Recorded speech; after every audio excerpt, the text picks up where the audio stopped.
ప్రభుత్వం కీలక చర్యలు తీసుకుంటోంది. 2030 నాటికి కాలుష్య రహిత నగరంగా మార్చాలని ప్లాన్ చేస్తోంది. ఈ నేపథ్యంలోనే పెట్రోల్ బైకులు, ఆటోలు, కార్లకు స్వస్తి చెబుతూ ఈవీ పాలసీకి ఢిల్లీ కేబినెట్ ఆమోదం తెలిపింది. 2027 జనవరి నుంచి విద్యుత్ ఆటోలు, 2028 ఏప్రిల్ నుంచి విద్యుత్ బైకులకే రిజిస్ట్రేషన్లు చేయనున్నారు. దశల వారీగా ఈ పాలసీని అమలు చేయనున్నారు. పెట్రోల్, డీజిల్ వాహనాల స్థానంలో ఎలక్ట్రిక్ వాహనాలను ప్రోత్సహించనున్నారు. కాలుష్య నివారణ విషయంలో ఢిల్లీ ప్రభుత్వం అమలు చేస్తున్న నిర్ణయాలను ఇతర నగరాలు కూడా ఫాలో అయ్యే అవకాశం కనిపిస్తోంది. కోల్కతా, ముంబై లాంటి నగరాల్లో ఎలక్ట్రిక్ బస్సులు, ఈ టాక్సీలు, ఛార్జింగ్ స్టేషన్లను పెంచే దిశగా చర్యలు కొనసాగుతున్నాయి. మరి కాలుష్యం ఎక్కువగా ఉండే మెట్రో నగరాల్లో ఎలాంటి చర్యలు తీసుకుంటున్నారు? ఢిల్లీ ఈవీ పాలసీని విజయవంతంగా అమలు చేయనుందా?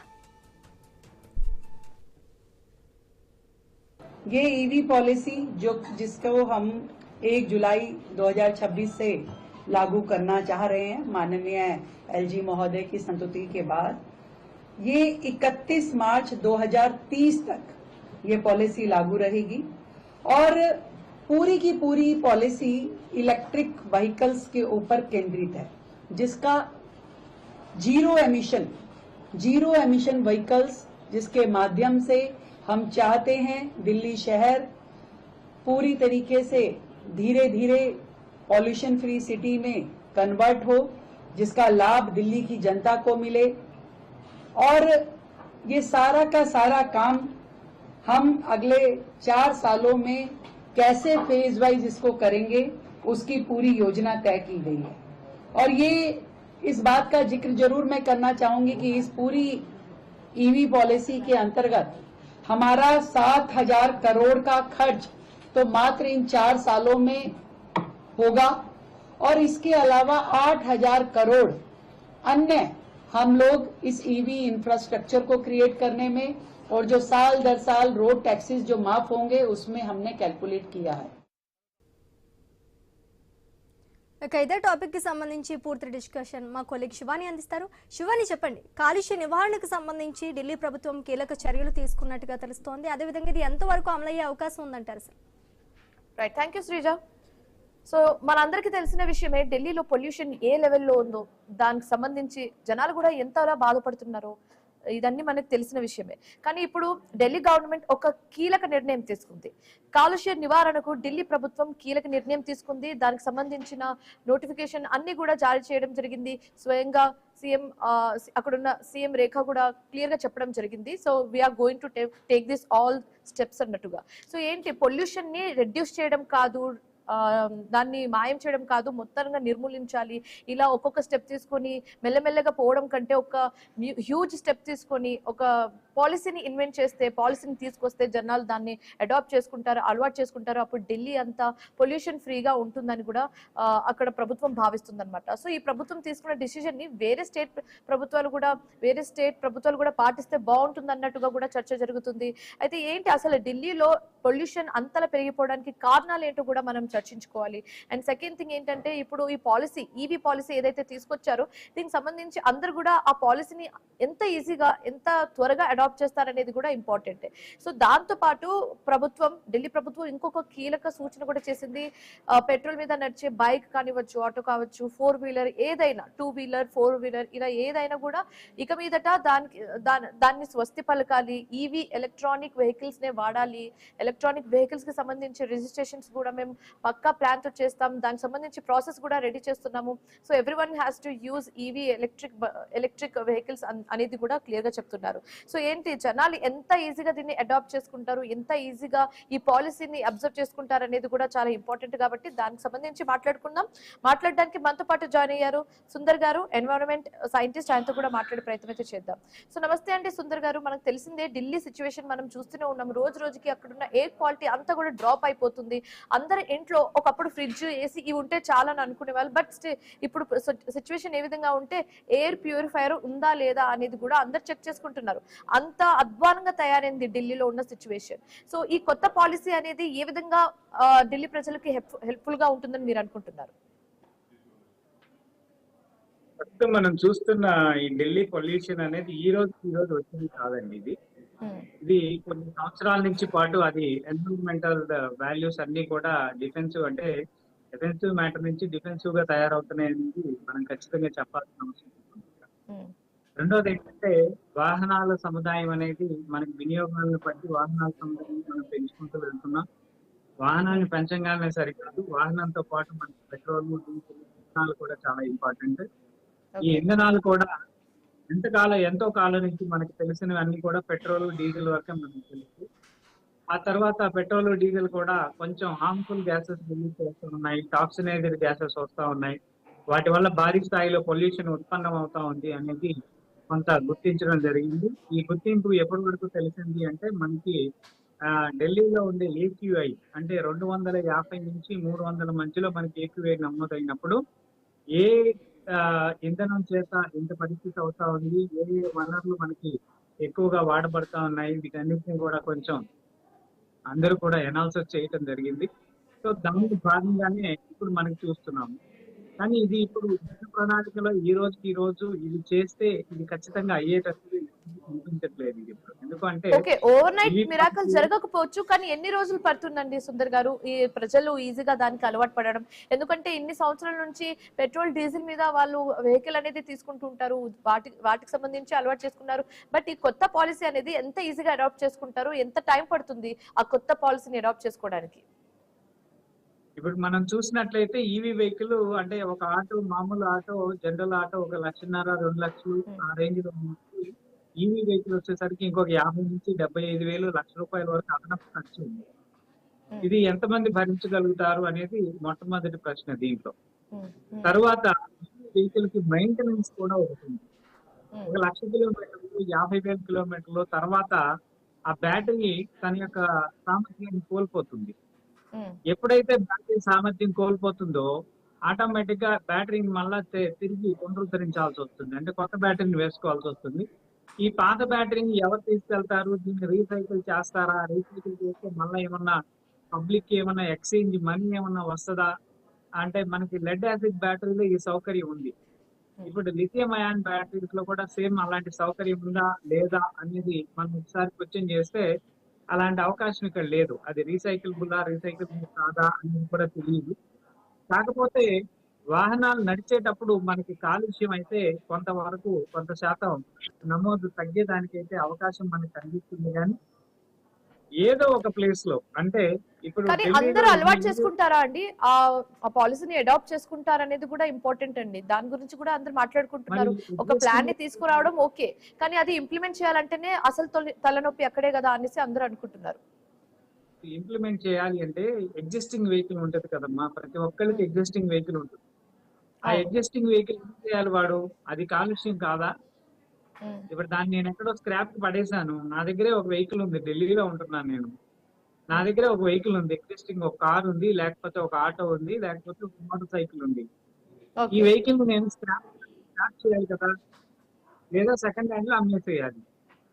సెకండ్ హ్యాండ్ లో అన్ని స్క్రాప్ చేసినా ఏం చేసినా గానీ ఈ పాత వాహనం ఒక పొల్యూషనా? మొదటిది. రెండు, కొత్త వాహనాన్ని నేను కొన్నాను. కొత్త వాహనం నాకు కొంతకాలం అంటే కాలుష్యాన్ని లేకుండా చేస్తుంది. కానీ ఢిల్లీలో ఒక రోజుకి సుమారు 2 కోట్ల వెహికల్స్ తిరుగుతున్నట్లు మనకి యావరేజ్ గా నమోదు అవుతా ఉంది. సో అంటే కోటి వెహికల్స్ మనకి ఢిల్లీలో తిరుగుతున్నప్పటికీ దీంట్లో ఈ ఆటో రిక్షాస్ అనే ఒక సంఖ్యను కనుక మనం తీసుకుంటే కేవలం 1 లక్ష, 2 లక్షలు, 5 లక్షలు ఉండే అవకాశం ఉంది. అంటే సగటున సంవత్సరానికి 1,00,000 వెహికల్ కాడికి మనకి ఢిల్లీలో రిజిస్టర్ అయినట్టుగా తెలుస్తా ఉంది.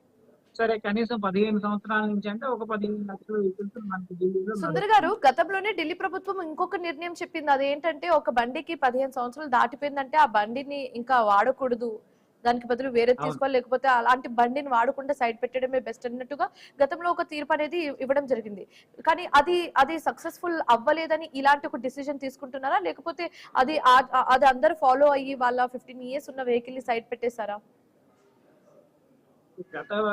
గతంలో ఢిల్లీ వెహికల్స్ చాలా చీప్ గా దొరుకుతున్నాయని మన వాళ్ళు కూడా వెళ్ళి ఆ స్క్రాపింగ్ 15 ఇయర్స్, 14 ఇయర్స్, 10 ఇయర్స్ దాటిన వెహికల్స్ మన వాళ్ళు కూడా వెళ్ళి కొనుక్కోవడం జరిగింది. చాలా వెహికల్స్ ఢిల్లీ వెహికల్స్ చాలా చీప్ గా వస్తుంది, అది state to state registration charges ఉంటాయి. మళ్ళీ అదొక డైలమాలో ఉంది. అంటే క్యాలిక్యులేషన్స్ మైండ్ లో పెట్టుకొని ఢిల్లీకి వెళ్ళి కొన్న రోజులు ఉన్నాయి. కానీ ఆ క్యాలిక్యులేషన్ ఎలా వెళ్ళిపోయింది అంటే అక్కడ 10 లక్షలతో వాహనం కొన్న వ్యక్తి ₹1,00,000కి 2 లక్షలకు అమ్మలేదు దాన్ని, సగం ప్రైస్ కి అమ్మారు. అందువల్ల ఈ సగం ప్రైస్ లో ఎవరికి ఆదాయం లేదు, ఇక్కడ కొన్న వాళ్ళందరికీ కూడా నష్టం వస్తా ఉంది. అది తెలియని రోజుల్లో కొంతమందికి మోసపూరితమైన వ్యవహారమే అయింది. కానీ ఇప్పుడు ప్రస్తుతం అక్కడ వెహికల్ అక్కడే స్క్రాప్ చేయాలి అంటే ఒక వ్యక్తి ₹10,00,000 ఖర్చు పెట్టి ఒక వాహనాన్ని కొనుగోలు చేసి 15 సంవత్సరాలు ఆర్టీఏ నామ్స్ ప్రకారం అది రోడ్డు మీద తిరిగితే సగటున నాకు సంవత్సరానికి 15 లక్షల వాహనం లేకపోతే 10 లక్షల వాహనం అయితే సగటున నాకు సంవత్సరానికి 70,000 80,000 నాకు నష్టపోతా ఉన్నాను. దాన్ని ఆ నష్టాన్ని మళ్ళా ఎవరు అంటే పునరుద్ధరించలేని పరిస్థితి. ఇది ఒకసారి పక్కన పెడితే 2 వాహనాల యొక్క జీవిత కాలాన్ని మనం తీసుకురాలేమో. వాహనం రిలీజ్ చేసే కాలుష్యం మాత్రమే ఇది చాలా ఇబ్బందిగా ఉంది. దానివల్లే పరిపూర్ణమైన అంటే ఆ కాలుష్యాన్ని తగ్గించే విధానానికి ఈవీ వెహికల్స్ అనేవి పెడుతున్నాము. సుందర్ గారు, ఇప్పుడు ఢిల్లీలో పొల్యూషన్ అంతలా పెరిగిపోవడానికి రీజన్స్ ఏమై ఉండొచ్చు అంటారు? ఒకటి, ఓకే, వెహికల్స్ నుంచి వస్తున్న పొల్యూషన్ అని మాట్లాడుకోవచ్చు, కన్సిడర్ చేయొచ్చు. బట్ చుట్టుపక్కల ఉన్న రాష్ట్రాలు ఏదైతే ఉందో, లైక్ పంజాబ్ కానివచ్చు, హర్యానా కానివచ్చు, అక్కడ గడ్డిని వాళ్ళు మంటలు పెట్టి ఆ గడ్డిని ధ్వంసం చేయడం అనేది జరుగుతుంది కాబట్టి సో ఆ పొగ అంతా ఢిల్లీకి వచ్చే ఛాన్సెస్ ఏమైనా ఉందా? ఎందుకంటే గతంలో కూడా చాలా మంది అలానే ఆరోపణలు చేశారు. పక్క రాష్ట్రంలో పంజాబ్ లో అక్కడ ఎక్కడో మంటలు అనేది వేస్తే అది ఇక్కడ మన రాష్ట్రానికి వస్తుంది, అది కూడా ఒక కైండ్ ఆఫ్ పొల్యూషన్ క్రియేట్ చేస్తుంది అన్నట్టుగా కూడా మాట్లాడుకున్నారు. So not only vehicle pollution, ఇది కూడా కన్సిడర్ చేస్తారా? అంటే ఇక్కడ ఒక చిన్న విషయం తెలుసుకోవాలండి. మనం ఢిల్లీలో డెన్సిటీ పాపులేషన్ ఎంత ఉంది, ఈ రోజు ఢిల్లీ డెన్సిటీ ఎంత ఉంది అంటే సుమారు 2 నుంచి 4 కోట్ల డెన్సిటీ ఉంది. పిల్లలు అందరూ కూడా. అయితే ఇప్పుడు మన ఆంధ్ర రాష్ట్రం, మన రాష్ట్రమే సుమారు 5 కోట్ల పాపులేషన్ ఉంది. ఇలా ఢిల్లీ పాపులేషన్ తీసుకుంటే ఇంకా ఎక్కువే ఉంటుంది. అయితే ఈ ఢిల్లీలో ఉండే పొల్యూషన్ అక్కడ ఉండే ప్రజల యొక్క ఎక్కువ మంది ప్రజలు పాపులేషన్ డెన్సిటీ పెరిగినప్పుడు, లివింగ్ స్టైల్ లైఫ్ స్టైల్ పెరిగినప్పుడు, వాళ్ళకి అనుకూలమైన టెక్నాలజీలు పనిచేస్తా ఉన్నప్పుడు, ఇప్పుడు పవర్ అన్నాం మనం, పవర్ ఇండస్ట్రీ నుంచి పొల్యూషన్ ఏం చేద్దాం మరి? మనం ఒక 10 మంది ఇళ్లలో భోజనం మానేసి ఒకరింట్లో భోజనం తయారు చేసామండి. ఇప్పుడు ఆ ఒక ఇంట్లో 10 మంది ఇళ్లలో తయారైనంత ఎల్పిజి ఒక ఇంట్లో ఖర్చు అవ్వలేదా? అవును సుందర్ గారు, ఇప్పుడు పెట్రోల్ బంక్స్ మనం చూసాము, డీజిల్ పెట్రోల్ కొట్టించుకోవచ్చు, కానీ ఇప్పుడు అన్ని ఈవీ బండ్లు అయిపోతే ఛార్జింగ్ పాయింట్ సంగతి ఏంటి? ఛార్జింగ్ స్టేషన్స్ కూడా చాలా కష్టతరం అవుతుంది. భవిష్యత్తులో మనకి కరెంట్ కూడా దొరకదు. మనం చూసాము ఒక 5-6 సంవత్సరాలు 10 సంవత్సరాల కిందట. సో ఫ్యూచర్ లో ఇలాంటి ప్రాబ్లం కూడా ఎదురవచ్చు అని చెప్తున్నారు మీరు? రెగ్యులర్ గా పవర్ కటింగ్ దారుణంగా జరిగింది. రేపు రాబోయే రోజుల్లో ఇప్పుడున్న పవర్ లోడ్ ప్రతి ఇంటికి 2 కిలోవాట్ నుంచి 5 కిలోవాట్ ఉంటే, రేపు అదే ఒక వాహనాన్ని, పెద్ద కారుని కానీ లేకపోతే ఒక బైక్ ని కానీ ఒక ఆటోని కానీ కొంటే పవర్ కన్జంప్షన్ ఇప్పుడు ఇండియా మొత్తం మీద కూడా 600 గిగావాట్ పవర్ ఉందండి. రాబోయే రోజుల్లో అది 1200 గిగావాట్ 1800 గిగావాట్ అవసరం అవుతుంది. అంటే మనం పవర్ మ్యానుఫ్యాక్చరింగ్ కూడా మనం పెంచాలి, దీనికి ఆవశ్యకత ఉంది. మళ్ళీ అవన్నీ దేని మీద డిపెండ్ అవుతాము? గ్యాస్ మీదో, కోల్ మీదో, లేకపోతే ప్రత్యామ్నాయ ఇంధనాల మీద అవి కూడా డిపెండ్ అవుతూ ఉన్నాయి. కాబట్టి ఈ కాలుష్య సమస్య పర్టికులర్ గా ఈ వెహికల్ వస్తేనే కాలుష్యం మొత్తం పోతుంది అనేది మాత్రం ఇది అవాస్తవం. టెక్నికల్ గా ఇది ఖచ్చితమైన నిర్ణయం కానే కాదు. కాకపోతే కొంతలో కొంత ఢిల్లీలో ఉండే దానికి మెట్రోపాలిటన్ సిటీస్ లో ఏ వాహనాలు ఎక్కువగా కాలుష్యాన్ని ప్రొడ్యూస్ చేస్తున్నాయి అనేది కొంచెం అంచనా నమోదు చేసినప్పుడు, ఈ చిన్న తరహా వాహనాలు చిన్నగా ఉంటాయి కాబట్టి ట్రాఫిక్లు, ఇరుకులు, సందులు, గొంతుల్లో కూడా ఎక్కువగా తిరుగుతాయి కాబట్టి ఈ వాహనాలను తీసుకోవడానికి ప్రతి ఒక్కరు ఇష్టపడతారు, చిన్న కార్లు, చిన్న ఆటోలు. సో వాటి వల్ల ఎక్కువ కాలుష్యం ఎక్కువ తిరుగుతాయి కాబట్టి ఎక్కువ కాలుష్యం ప్రొడ్యూస్ అవుతా ఉంది. దాన్ని కొంతవరకు మనం రద్దు చేయొచ్చు, ఏదైతే ఆ కాలుష్యాన్ని మనం నివారణ చేయొచ్చు అనేది ఒక రకమైన యాంత్రికమైన ఆలోచన అయినప్పటికీ కూడా దీనికి ప్రమాణ పూర్తిగా అంటే 100% మనం ఢిల్లీలో పొల్యూషన్ ని తగ్గించుకోగలుగుతామా అంటే ఖచ్చితంగా ఎట్టి పరిస్థితుల్లో కాదనే చెప్పాలి దీనికి. అదే విధంగా చెప్పండి. సో సార్, ఇప్పుడు మెయిన్ టాపిక్ ఏంటంటే ఈ పాలసీ అనేది, ఈవీ పాలసీ అనేది నిజంగానే ఈ పొల్యూషన్ ని నిర్మూలించగలదా? గతంలో తీసుకొచ్చిన ఏ పాలసీ కూడా ఏ సజెషన్ కూడా వర్కౌట్ అవ్వలేదు ఇప్పటి వరకు. సో ఇప్పుడు ఈ కొత్త పాలసీని తీసుకురావడంతో నిజంగానే పొల్యూషన్ ని తగ్గించడం లేకపోతే నిర్మూలించడం అనేది జరుగుతుందా, లేకపోతే ఈ మిగతా రూల్స్ లాగా మిగతా సజెషన్స్ లాగా ఇది కూడా వన్ ఆఫ్ ది సజెషన్స్ అన్నట్టుగా మిగిలిపోతుందా? ఇది ఖచ్చితంగా మళ్ళా ఇంకొక రకమైన సొల్యూషన్ లాగే మిగిలిపోతుంది. దీనిలో ఎటువంటి డౌట్ కూడా లేదు. దానికి ఇప్పుడు మేము సుందర్ ఇన్నోవేషన్స్ లో మేము కార్బన్ యాంటీడాట్ ఒకటి తయారు చేసాం. కార్బన్ యాంటీడాట్ ఎందుకు తయారు చేసామంటే పొల్యూషన్ అనేది ఎక్కువ వస్తా ఉంది కాబట్టి కాలుష్య ఉద్గారాలను తగ్గించడం కోసం ఒకటి తయారు చేసాం. ఆ తర్వాత ఆ కాలుష్య ఉద్గారాలు ఇంకా పెరుగుతా ఉన్నాయి. ఇథనాల్ అనే కొత్త పాలసీ E20 పాలసీ అనేది వచ్చింది. ఈ వెహికల్స్ లాగానే పెట్రోలియం లో కూడా ఇథనాల్ 20% మిక్స్ చేసేదానికి ఇంకో కొత్త పాలసీ వచ్చింది. దీని వల్ల సుందర్ గారు కాదండి, చాలా సందర్భాల్లో ఆర్టిఫిషియల్ రెయిన్ క్రియేట్ చేశారు. వెహికల్స్ 15 years దాటిన వెహికల్స్ ని బ్యాన్ చేయాలని చెప్పారు. ఇన్ని చేస్తున్నప్పటికీ కూడా ఎందుకు పొల్యూషన్ ఇంకా పెరిగిపోతుంది ఢిల్లీలో? వినియోగం పెరుగుతానే ఉంది. డైరెక్ట్ ఆన్సర్ ఇదే. డెన్సిటీ ఢిల్లీలో లాస్ట్ ఇయర్ పీపుల్ 10 లక్షలు ఉంటే జనరల్ గా చెప్తున్నాను, ఈ ఇయర్ ఇంకొక 1 లక్ష మంది పెరుగుతా ఉన్నారు. హైదరాబాద్ సిటీలో కూడా అంతే ఉంది, చెన్నైలో అంతే ఉంది. మెట్రోపాలిటన్ సిటీస్ అన్ని కూడా పీపుల్ డెన్సిటీ పెరుగుతా ఉంది, క్రౌడీ ఏరియా అయిపోతా ఉంది, వినియోగ శక్తి పెరుగుతా ఉంది, సామర్థ్యం పెరుగుతా ఉంది. ఏదైతే వనరులు ఏవైతే ఉన్నాయో అవన్నీ కూడా వినియోగం ఇంకా ఎక్కువగా జరుగుతా ఉంది. వనరుల వినియోగం అతిగా తిన్నా గానీ లేకపోతే అతిగా వాడినా గానీ కాలుష్యమే వస్తుంది. అది కాలుష్య కారకాలన్నీ కూడా వాహనం అని మనం అనుకుంటున్నాం, కానీ అది 1 లీటర్ పెట్రోల్ 400 గ్రాముల కార్బన్ డైఆక్సైడ్ 2.5 కేజీల పొల్యూషన్ కాలుష్యం తోటి అది ఎయిర్ లోకి పంప్ చేస్తా ఉంది. సుందర్ గారు, ఇంకొక మెయిన్ అంశం ఏంటంటే ఇప్పుడు వరకు ఉన్న అంటే ఎలక్ట్రిక్ వెహికల్స్ కాకుండా ఇప్పుడు వరకు కొని పెట్టుకున్న నార్మల్ పెట్రోల్ డీజిల్ వెహికల్ పరిస్థితి ఏంటి? వాళ్ళ పట్ల గవర్నమెంట్ ఏ విధమైన చర్యలు తీసుకుంటుంది? లైక్ ఎలాంటి హెల్ప్ఫుల్ నీడ్ చేస్తుంది గవర్నమెంట్? ఏమి ఇవ్వలేదు. ఎవరు వాహనం కొన్నారు వారి వాహనాన్ని వారే వాడుకుంటున్నారు. వారి వాహనానికి వారే వాల్యూస్ అన్నింటినీ డిప్రిసియేషన్ లాస్ అంటారు. ఆ డిప్రిసియేషన్ లాస్ ను భరిస్తూనే ఉన్నారు. వాహనదారుడికి ఇప్పటి వరకు కూడా ఆదుకునే విధంగా ప్రభుత్వం ఎటువంటి పాలసీ చేయలేదు. కానీ ఈ కాలుష్యాన్ని తగ్గించకపోతే ఢిల్లీలో ఉండే ప్రజలందరికీ కూడా ప్రాణానికి ముప్పు వచ్చే మాట వాస్తవం.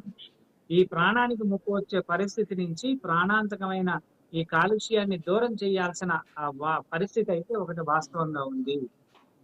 దీనికి సరైన నిర్ణయాలు తీసుకోవాలి. ఎన్నో అద్భుతమైన పెట్రోలియం ప్రోడక్ట్స్ లోనే ఎలిమెంటెడ్ పొల్యూషన్ క్లారిటీస్ ఇచ్చేవి సుందర్ కార్బన్ యాంటీడాట్ లాంటివి, బోస్టర్ డోస్ లాంటివి ఎన్నో అద్భుతమైన ప్రోడక్ట్స్, టెక్నాలజీస్, ఇన్నోవేషన్ రంగంలో అత్యాధునికమైన టెక్నాలజీస్ పరిజ్ఞానంతో వచ్చినవి.